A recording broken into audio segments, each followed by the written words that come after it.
Hello again, guys. Okay, tonight I'm kind of halfway done with what I'm doing, but decided that I would go ahead and start videoing now. So I am making my husband's Nana's old-fashioned pear preserves. And this is definitely not Gundry friendly, and but it is delicious, and it's something that I like to make during the holidays for gifts. You know, it's a treat once a year, and I really enjoy doing it, so treat yourself. So I have 6 pounds of organic Bartlett pears, and I have started peeling and chopping them. So I'm going to continue doing that, and then I will take you to the next step.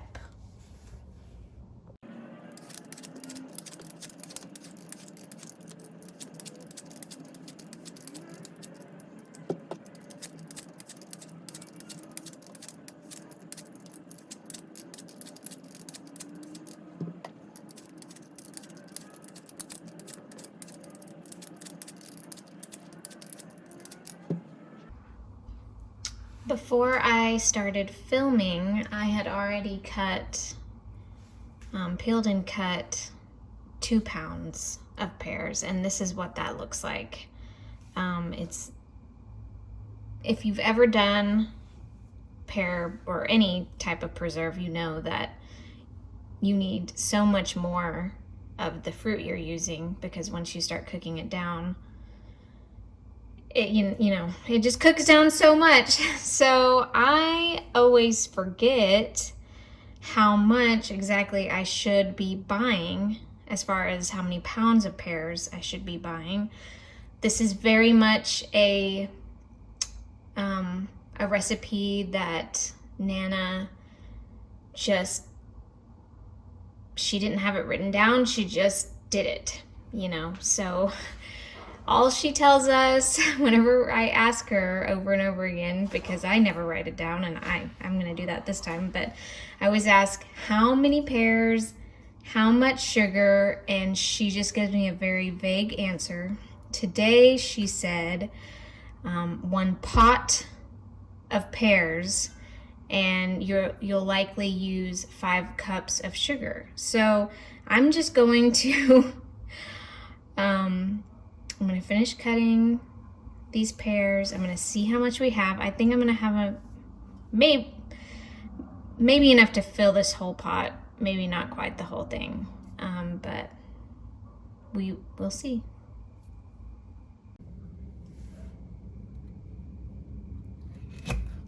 So I'm not sure the exact correct way to cut and core a pear. There's probably an easier way than this, but I'm just going for it. Trying to save as much of the pear, because again, it's precious. Because as soon as you start cooking it, it shrinks. And this is a lot of work and time. And so it's something that, you want at least a few jars of it. Good Lord. Because this is the night before. Basically what we're doing tonight, we're peeling, cutting, and covering the pears with sugar, and we will leave that sitting out covered overnight, and the pears just make their own juice. And tomorrow is when we will cook it, and then the juice, it'll thicken and turn into that delicious preserve that you want. Now I've only done this 2 times with these pears. And the first time, they turned out exactly like Nana's. They usually have like a candied, almost a candied texture to them, if that makes sense. So the first time they were just like that and they were so good. And the second time they were still good. You know, they still had really delicious flavor, but the consistency of the pears was more like an apple, or like an apple preserve. So it wasn't candied, it was more, it was softer, you know. So, and I think the reason why they turned out like that is because that particular time that I made them, I wasn't quite ready to make them the very next day. And so I let them sit another, at least 1 extra night. It could have been 2. I can't remember, but they set longer in the sugar. And I think that it made them break down a little bit more, you know, so the fruit, the pears were just softer. Still delicious. That time I ended up adding cinnamon to it just because it did remind me of an apple preserve. And everyone that I gave them to actually thought it was apples, and they keep referring to it as the apple preserve. So that's pretty funny. So we'll see how these turn out. I'm hoping that they turn out Nana's way, but we'll see. You just never know. I think, you know, cooking, baking really is a science in some ways. There are reasons why you do certain things and why you cook at certain temperatures and, you know, let things sit overnight for so long. And things just can change if you change the directions. Oh. Very interesting and fun. I really enjoy it. And I love giving these away and hearing people, you know, what they think about it. And they say they're sad when the jar's empty. You know, that's joy for me. And I just tell them, okay, well, give me the jar, the mason jar back, and I'll fill it up again. Now, I haven't done it, you know.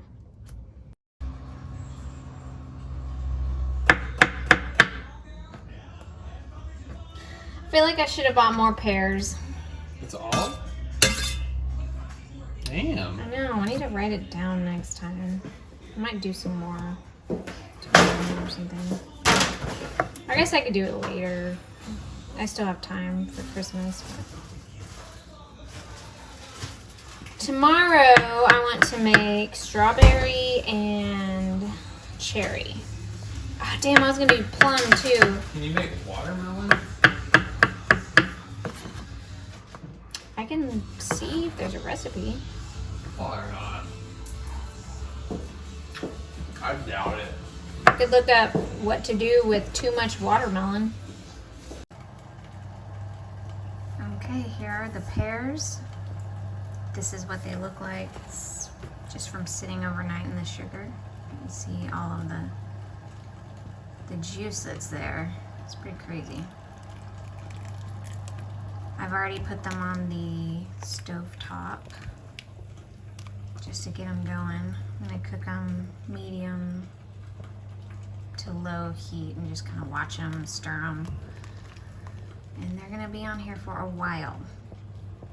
I'll let you know how long this ends up being. I can't remember. I know it was a few hours at least last time. So we'll just let them cook uncovered.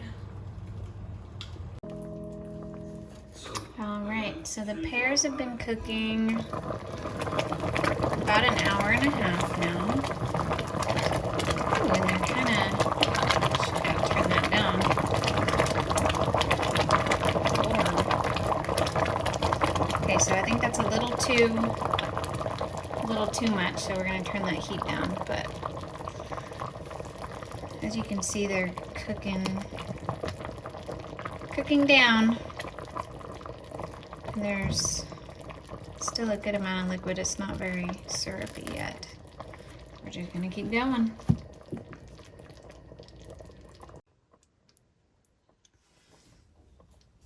The pears have been going for about 3 hours now, and I think I'm going to turn them off because I feel like once it cools a little bit, it's gonna set. I'm hoping. And remember whenever I said the first time they turned out candied and the second time they turned out softer? I think these also turned out on the softer side and not candied. I'm not sure yet though. Gonna have to wait until they kind of cool down a little bit. I did, if you notice, there are some pieces. I kept checking on them, and I was kind of going in between low to not medium, but right in between medium and low, because it would stop bubbling. And then I would walk away because I'm preparing other fruit to preserve right now. And all of a sudden it would be way too hot, and so it did start sticking at the very bottom, and so there are some darker pieces in there, and that is why, I think that's why the entire like the juice and everything is pretty dark this time. This is darker than it usually is, and I believe it's because I was burning it a little bit at the bottom, but that's okay. It still tastes good. I tried it. So I'm gonna let this just sit for a little bit, and then I will show y'all what it looks like, and we will decide if we should keep going, cook it a little bit longer, or start the canning process.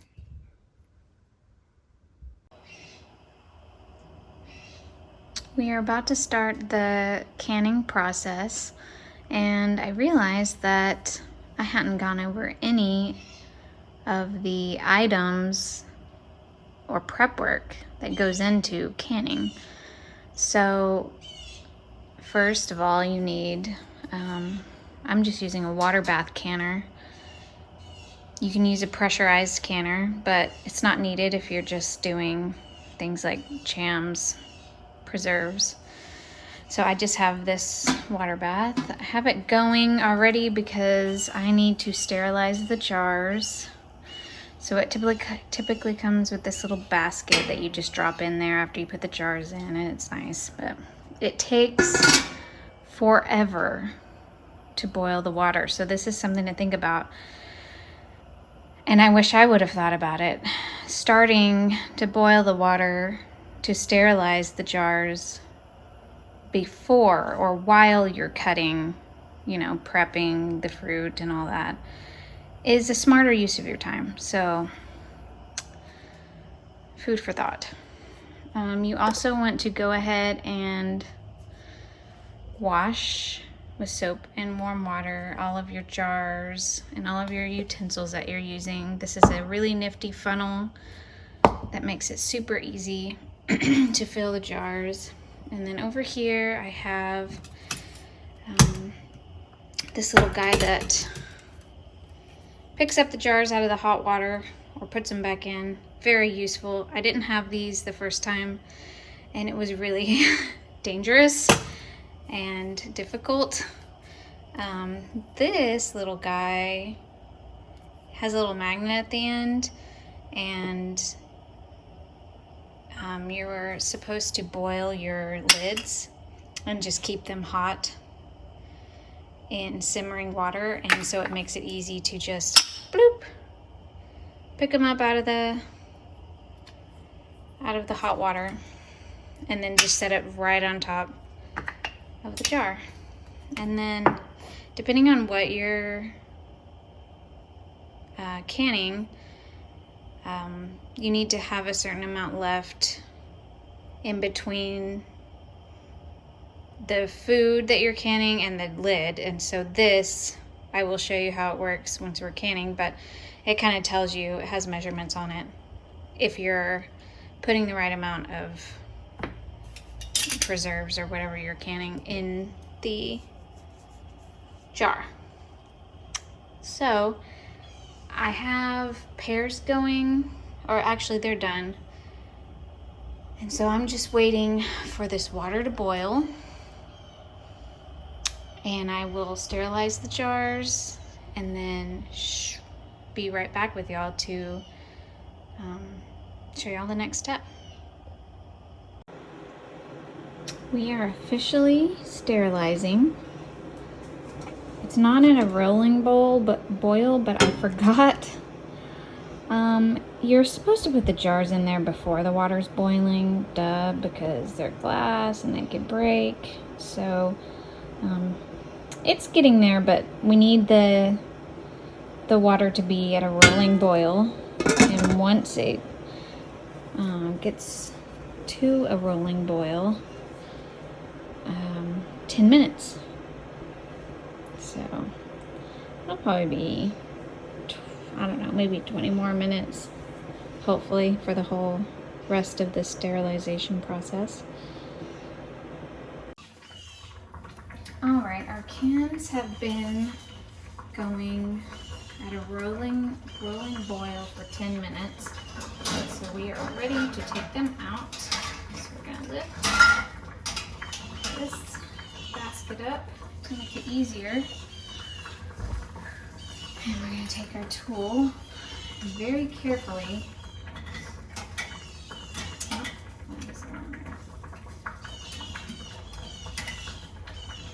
grab them one by one, pour the water out.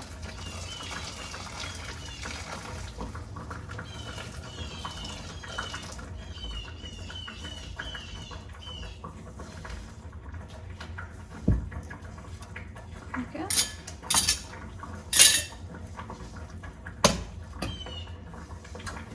I also have these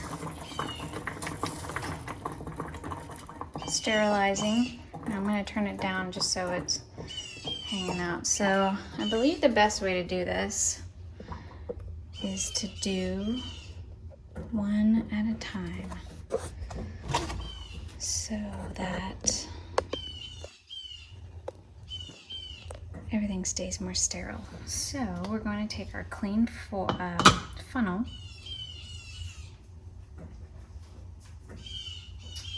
and I really should have the pears on this side. This is going to be kind of difficult, but you work with what you got. You work with the way things are. I'm going to actually try to move this back a little bit, maybe.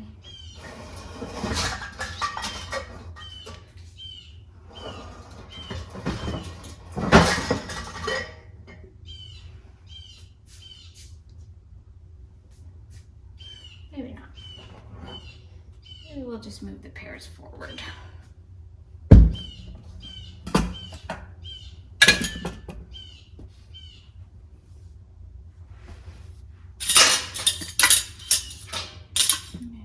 Out of the way. Okay.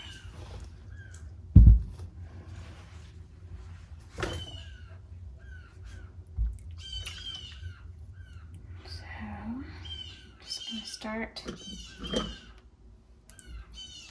filling the jars with pears. This again was 6 pounds, and I really wish I would have gotten more because I don't think it's gonna make very many jars, and it's a multi-day process, honestly, because you peel them and chop them the night before, let them sit in the sugar, and then it takes all day to cook them, basically. So if you can see how much is in there, and once you take that out, it really does leave the inner rim and outer rim pretty clean, but it's always best to take a clean, I use paper towel, and just make sure that this area inside is clean. Okay, now we're gonna take our tool,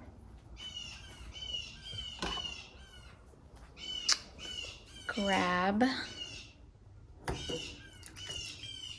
one lid, place it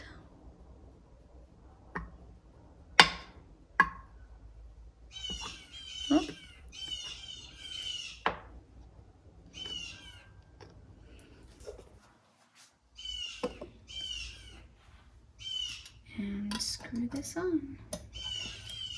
Now you don't want the ring to be too tight. They say just kind of an easy twist. Okay, so there's one jar. Now I'm gonna do a couple more real quick.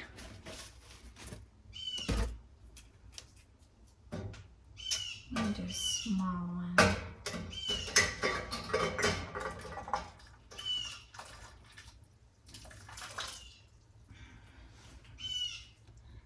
Okay.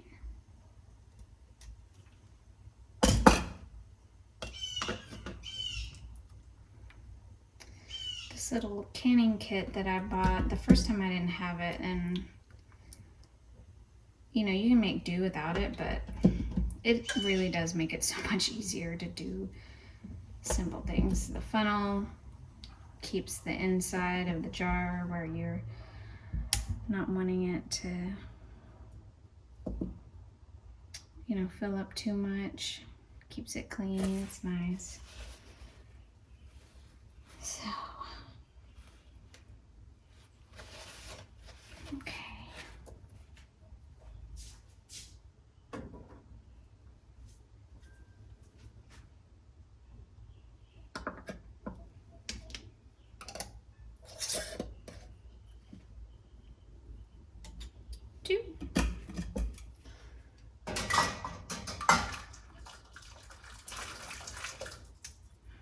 I think this is, well, besides the very end, taking the cans out and hearing the little lids pop, so you know that they're sealed, that's probably the most satisfying part of this entire process, well, besides eating it. But I really enjoy seeing the preserves or jelly or whatever you're canning go into the jars. It's very satisfying.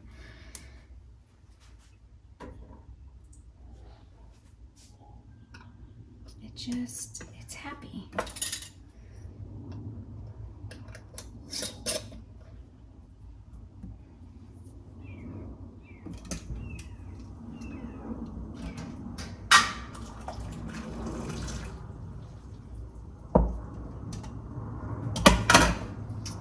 I finally found these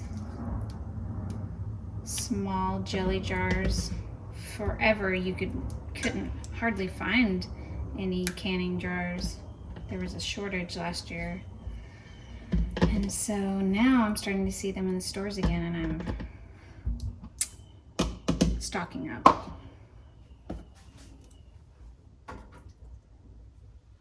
It's never a bad thing to have.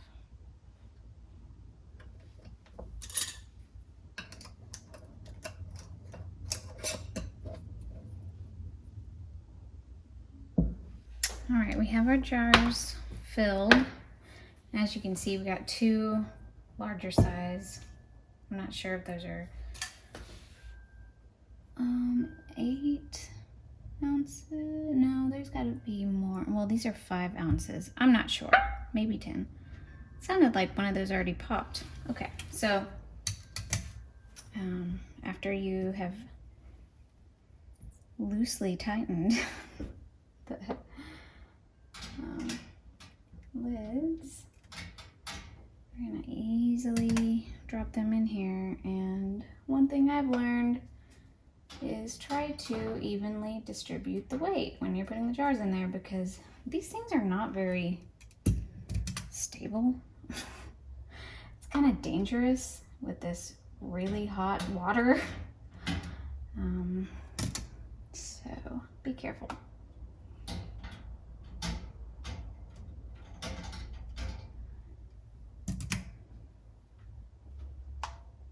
Okay, just 5 jars. Now,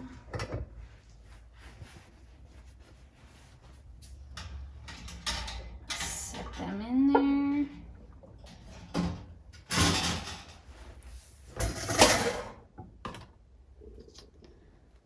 Okay, there they are. We're just going to put the lid back on and turn the heat back on high. And once it gets back to a rolling boil, we're gonna process them for 10 minutes. Okay, they have processed for 10 minutes. So we're just gonna take them out one at a time and set them on the towel. And don't worry, like I just found myself wanting to tip them, but they say not to tip them. There's going to be water on the lid, and that's okay. It's going to evaporate.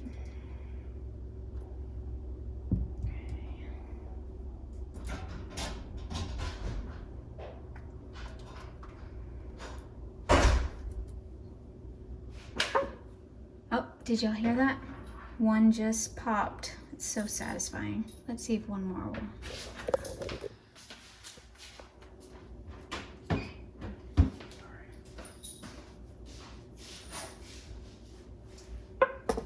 There it goes. It's a beautiful sound. And you just let them sit like this.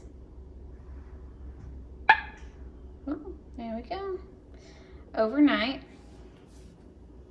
And then check them in the morning and make sure they're sealed. There's a couple of tricks.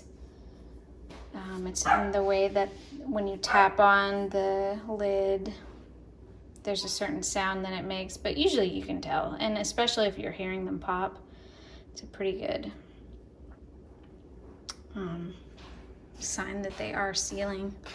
And then after they are sealed, you want to take these rings off. I've read that if you're going to be storing them, especially if you're going to be stacking, there's something with these rings. First of all, you don't need them on there because the lid is sealed. And then second of all, it's the pressure. I think maybe you're actually not supposed to stack them unless you have something in between the jars, like maybe a piece of cardboard or something. I'm gonna have to do more research on that, but I believe I read that it can break the seal if you have too much weight on it. And so I think this kind of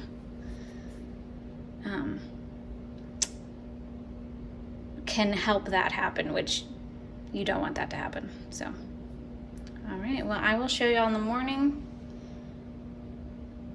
how to check if they are correctly sealed. Ooh.